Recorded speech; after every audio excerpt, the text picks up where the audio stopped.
그러네요. 오늘 우리 천년선체 받는 3학년 어린이들이 몇 년도에 태어났나요? 15년도? 2015년도? 맞아요? 막내는 몇 년도에 태어났어? 17년? 아니, 막내 17년도에 태어났어요? 너 거기서 까불지 말고 가만히 있어. 그렇지. 여기 형들한테 혼나. 그리고 옳지. 그걸 잘하고 있네. 네. 15년도에 태어났군요. 14년도에 세월호가 있었죠. 사건이 있었죠. 네. 오늘 아마 더 무슨 7주년, 9주년, 8주년, 10주년 크고 작고 간의 문제가 아니라 10년이라는 시간이 이렇게 지났습니다. 나라 차원에서는 이런 비극적인 일이 더 이상 생기지 않게 되기를 바라야 봅니다. 그리고 그런 아픔과 슬픔을 겪은 분들에게 글쎄요, 어떤 것으로도 위로가 되거나 하기도 어렵겠습니다만 우리가 잊지 않겠습니다 이런 표현을 많이 하지 않습니까? 잊지 않겠다, 기억하겠다. 우리 이런 사건들을 잘 기억하고 또 좀 기념하고 이런다는 것은 우리가 기도한다는 그런 의미일 수도 있겠고 또 좀 각인한다, 마음에 심는다 이런 의미일 수도 있겠죠. 네, 오늘 복음 말씀은 사실 이번 주 내내 이제 생명의 빵에 관한 그런 말씀, 빵에 관한 이야기를 쭉 그런 맥락으로 복음 말씀이 이어집니다. 그리고 오늘은 그러니까 5,000명을 먹이신 그 기적 이야기를 시작으로 해서 빵에 관한 이야기를 요한복음은 이렇게 풀어가고 있죠.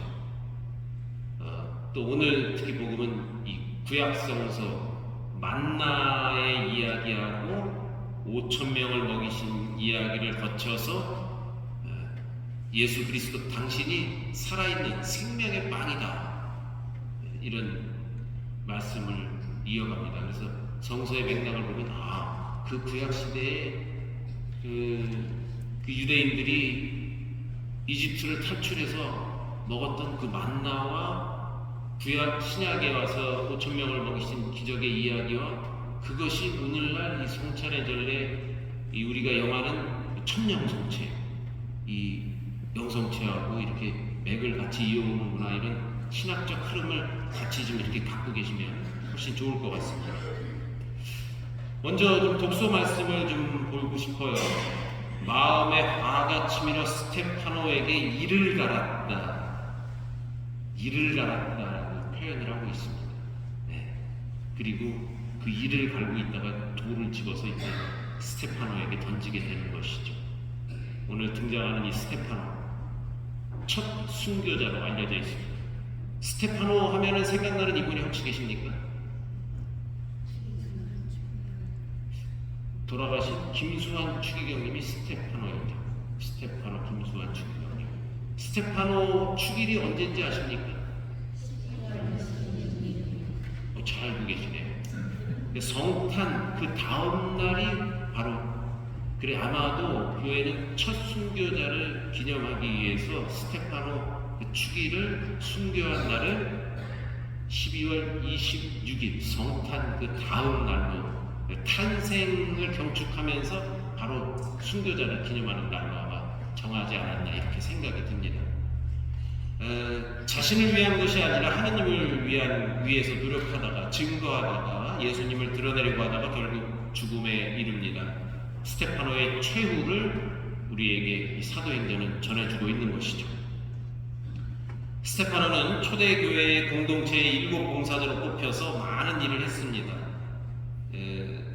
6장 8절에 보면 스테파노는 은총과 능력으로 충만하여 백성 가운데서 굉장한 기적과 표징들을 하겠다고 전합니다. 예수님을 증거하기 위해 유대인들과 논쟁을 벌였고 결국 그들의 모함으로 인해서 의회에 고발되고 돌을 맞게 됩니다. 얼마나 그냥 이게 싫었으면 유대인들이 이를 갈았다 이렇게 이 루카는 표현을 하고 있습니다. 자, 사도행전에서 또 오늘 이 사도행전에서 우리가 딱 주목해야 될 등장인물이 한쪽 구석에 나오고 있어요. 스테파노는 이 말을 하고 잠들었다. 사울은 스테파노를 죽이는 일에 참동하고 있었다. 사울이 누굽니까? 후에 바울로라고 이제 개명이 되지요. 네, 아주 이 사도 중에 으뜸 베드로와 바울로 쌍벽을 이룬 이 바울로 사도가 바로 이 첫 순교의 현장에 있었다는 것을 루카는 전해주고 있습니다.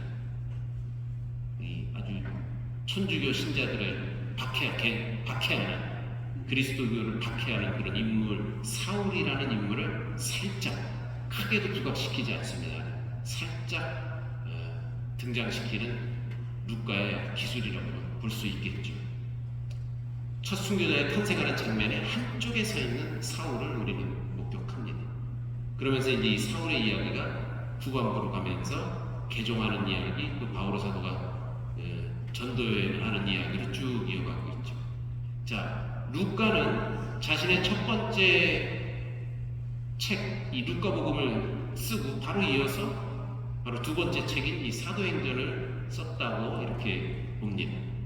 그런 증거를 오늘 이 독서 말씀을 보면 이거 좀 비슷한데 요거 필체나 문체나 이 흐름이 어디서 많이 봤던 건데 하는 걸 그대로 느낄 수가 있습니다.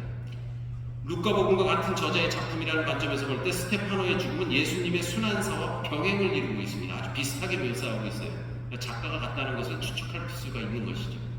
예수님의 경우처럼 그도 성령의 인도를 받아 행위와 말씀 선포로 인해 최고 의회 앞에 피고인으로 서게 됩니다. 그냥 동네에서 이렇게 연설하다가 붙잡히고 돌 맞고 그러는 게 아니라 의회에 나가게 되는 것이죠. 스테파노.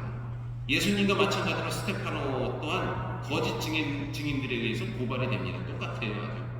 마치 예수님께서 사랑의 승리자로서 하나님 오른편에 현양되기 위하여 죽음을 무릅쓴 채 적들의 저항에서 빠져나오지 않았듯이 스테파노 또한 모든 죽음의 위협을 감수하면서 하늘이 열려있는 모습을 바라보며 현양된 주님으로부터 보호줌을 받아 그분 품 안으로 인도됨을 보게 합니다. 그렇게 표현을 하고 있어요. 그는 예수님처럼 죽음을 맞이하는 기도를 바칩니다. 죽어가는 스테파노는 예수님처럼 자신을 박해하는 이들의 죄를 위하여 기도합니다. 스테파노의 이야기를 통해서 자연스럽게 루카는 우리 이 성서를 읽는 이들로 하여금 우리 그리스도인들이 십자가의 그리스도에게 시선을 돌리도록 유도하고 있는 것이죠. 그러니까 예수님께서 이 십자가에 이렇게 돌아가시는 장면과 비슷하게 스테파노도 그렇게 죽음을 맞이하는 모습을 보여주고 있습니다. 아주 예수님과 비슷하게 그려놨죠. 그렇습니다. 그런 장면을 보면서 우리도 우리의 삶을 정말 남을 위해서 또 아주 용기 있게 자신 있게 스테파노처럼 죽음을 무릅쓰면서까지 예수님을 증언하는 그런 용기와 힘을 청해야 하겠습니다. 예수 그리스도의 영으로 조명된 그리스도인의 삶은 흔히 만나는 삶의 모습과 전혀 다릅니다. 그리스도와 더불어 자신을 박해하는 자와 잘못된 길을 걷는 자 그리고 원수들을 위해서까지 기도하는 것이죠. 아버지, 저들을 용서하시죠. 저들은 자신들이 하는 무슨 일을 하는지 모르고 있습니다. 예수님과 스테파노 똑같은 그런 분위기입니다. 우리도 혹시나 나를 위해서 좀 나를 미워하거나 음해하거나 싫어하는 그런 사람이 있다면 기도해 줄 수 있는 그런 마음, 넉넉함도 이 시간 청해 봅니다. 그리고 혹시 마음에 화같이 밀어 스테파노에게 이를 갈았던 그런 유다인들처럼 혹시 나도 누구 그냥 미워갖고 그냥 막 이를 갈고 있는 그런 현재 나의 모습은 아닌지 한번 나 자신도 돌아볼 필요가 있겠죠. 바꿔 얘기하면 화병이죠, 화병. 화가 치밀어 올라서 그런 화병이 있다면 오늘 이 시간 우리가 다 풀고 화해하고 또 치유의 은총을 청해 봅니다. 생명의 빵이신 그리스도, 참 생명의 삶을 우리가 닮아가고 이어가는 그런 우리 신앙인이 되기를 오늘 4월 16일 이 저녁 미사를 드리면서 우리 함께 청해 보도록 합시다.